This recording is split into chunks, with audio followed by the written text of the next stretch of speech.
കേൾക്കൂ, നാളോരെ കേൾക്കൂ. ഞങ്ങൾ ക്യാൻസർ ബോധവൽക്കരണത്തിനു വേണ്ടിയുള്ള ഒരു തെരുവുനാടകം ചെയ്യാൻ വന്നതാണ്. ഞങ്ങൾ വരുന്നത് കല്ലയം എന്ന കൊച്ചു ഗ്രാമത്തിലെ ലക്കോ ചെമ്പക ശ്രീകാര്യത്തിൽ നിന്നുമാണ്. ഞങ്ങളുടെ നാടകത്തിന്റെ പേരാണ് തീർച്ചയായില്ലേ പാഠങ്ങൾ.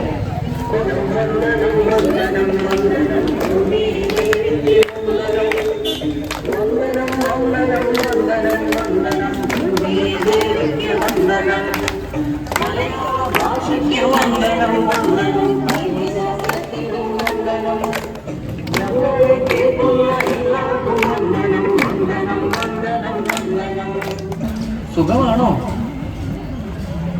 എനിക്ക് സുഖം തന്നെ. നിനക്കോ? ഞാനും സുഖമായിരിക്കുന്നു. എന്തു പറ്റി? എന്ത് പറയാനാ, ഞങ്ങളുടെ കാലത്ത് കണ്ണെത്തുന്ന ദൂരം വരെ എല്ലാം പച്ചപ്പ് നിറഞ്ഞ സ്ഥലങ്ങളായിരുന്നു. ആഹാ, ഇപ്പോ നിങ്ങളുടെ കാലത്ത് എവിടെ നോക്കിയാലും ശിവമയം മാത്രമാണ്. എവിടെയാ പോയുള്ളത്? അവിടെ അവിടെ എവിടെ? പോയി നോക്കാം. എന്തിനാ ഇങ്ങനെ ചെയ്യുന്നത്? എനിക്ക് ശ്വാസം വിടാൻ പറ്റുന്നില്ല. നീ അപ്പുറത്തോടെ മാറി നിൽക്കാൻ നോക്കാം. ഞാൻ അമ്മയോട് പറഞ്ഞു കൊടുക്കും. അമ്മേ, അമ്മേ. എന്താ മോളെ? അമ്മേ, എന്തിനാ അച്ഛൻ ഇങ്ങനെ എപ്പോഴും പുറവടിച്ചുകൊണ്ടിരിക്കുന്നത്? ഇങ്ങനെ ചെയ്യുന്നതും എനിക്ക് ശ്വാസം എടുക്കാൻ പോലും പറ്റുന്നില്ല. ഞാൻ എന്ത് ചെയ്യാനാ മോളെ? എത്ര പറഞ്ഞാലും അച്ഛൻ കേൾക്കില്ല.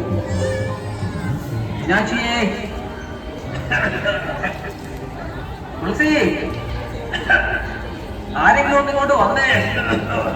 കണ്ടോ, അപ്പം പറഞ്ഞത് ശരിയാ. ഇവിടെ മുഴുവൻ പുകയാണ്, എല്ലായിടത്തും പുകമയം. ഇതല്ലേ ഞാൻ നിന്നോട് നേരത്തെ പറഞ്ഞത്? നീ അത് വിശ്വസിച്ചില്ലല്ലോ. മന്ദബുദ്ധിയാ, ഒന്നും അറിയില്ല. ആ പെൺകുട്ടിയോ? അതെ, ആ പെൺകുട്ടിയുടെ കാര്യമാ പറഞ്ഞത്. അപ്പൂപ്പ വരൂ, ബാക്കി അവിടെ എന്തായി നമുക്ക് പോയി നോക്കാം. Good morning sir. എല്ലാവരും പാഠപുസ്തകം തുറക്കും. ആരാത്? ഞാനാണ് സർ. എന്തു പറ്റി തുളസി? എന്താ ചുമക്കുന്നത്? എനിക്കറിയില്ല സർ, 3 ആഴ്ചയായി ചുമ. എന്താ കാര്യമെന്ന് എനിക്കറിയില്ല. നാളെ നീ വരുമ്പോൾ അമ്മയെ കൂട്ടി വേണം വരാൻ.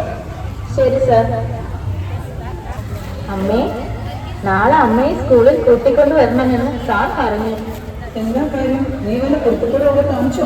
ഇല്ലമ്മേ, ഞാൻ ഒന്നും ചെയ്തില്ല. അമ്മയെ കൂട്ടിക്കൊണ്ട് ചെല്ലാൻ പറഞ്ഞു. ഇത് എനിക്കറിയാവൂ. നമസ്കാരം സർ. നമസ്കാരം. എന്ത് പറ്റി നമുക്ക്? എപ്പോഴും ചുമയാണല്ലോ. കുറച്ച് നാളായി ഞാൻ ശ്രദ്ധിക്കുന്നു. എനിക്കറിയില്ല സർ, അവൾക്ക് കുറച്ചുനാളായി ചുമ തുടങ്ങിയിട്ട്. മകളെങ്കിലും ഹോസ്പിറ്റലിൽ കൊണ്ടുപോയി കാണിക്കാം. ശരി സർ, നാളെ തന്നെ കൊണ്ടുപോയി. അമ്മ എങ്ങോട്ടാ പോകുന്നത്? പേടിക്കണ്ട മോളെ, നമ്മൾ ഡോക്ടറെ കാണാനാ പോകുന്നത്.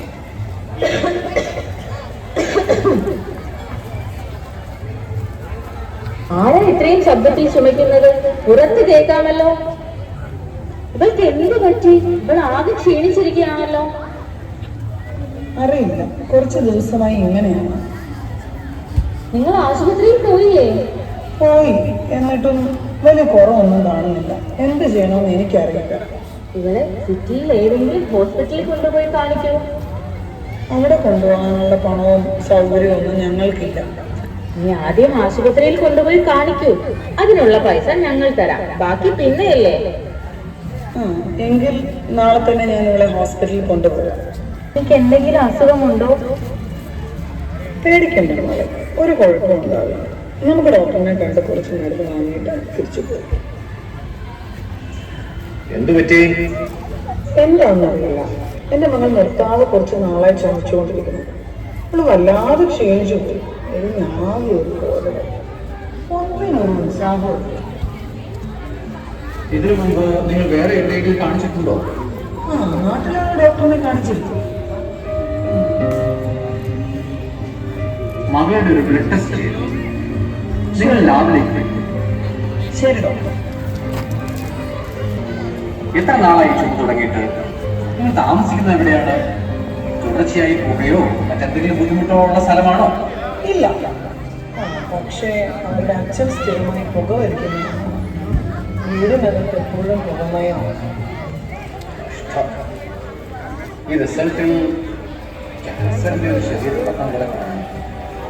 ഈശ്വര, എൻ്റെ മകൾക്ക് ഇങ്ങനെ ഉണ്ടായി. ഞാൻ എന്ത് ചെയ്യും? എൻ്റെ മകളെ രക്ഷിക്കാൻ പറ്റുമോ ഡോക്ടർ? പേടിക്കണ്ട, ഞങ്ങളെ കൊണ്ടാവുന്നതെല്ലാം ഞങ്ങൾ ചെയ്യാം. അയ്യോ മോളെ, ഞാൻ കാരണമാണല്ലോ നിനക്ക് ഈ വിധി ഉണ്ടായത്. ഞാൻ ഈ ഒരിക്കലും ആവർത്തിക്കില്ല. അപ്പം പറഞ്ഞത് ശരിയാ. പുക വലിച്ച ക്യാൻസർ ഉണ്ടാകും അല്ലേ? എടാ മടയാ, പുക വലിച്ചാൽ മാത്രമല്ല, അത് ശ്വസിച്ചാലും ക്യാൻസർ ഉണ്ടാകും. ശ്വസിച്ചാലും ഉണ്ടാകുമോ പൂപ്പ? അതേടാ, ശ്വസിച്ചാലും വരും. പുകയിലെ ഉൽപ്പന്നങ്ങളെല്ലാം മറ്റു മയക്കുമരുന്നുകൾ പോലെ തന്നെ ആളെ കൊല്ലിയാണ്. നമുക്കൊന്നിച്ച് ഈ വിനാശത്തിനെതിരെ പോരാടണം പൂപ്പ.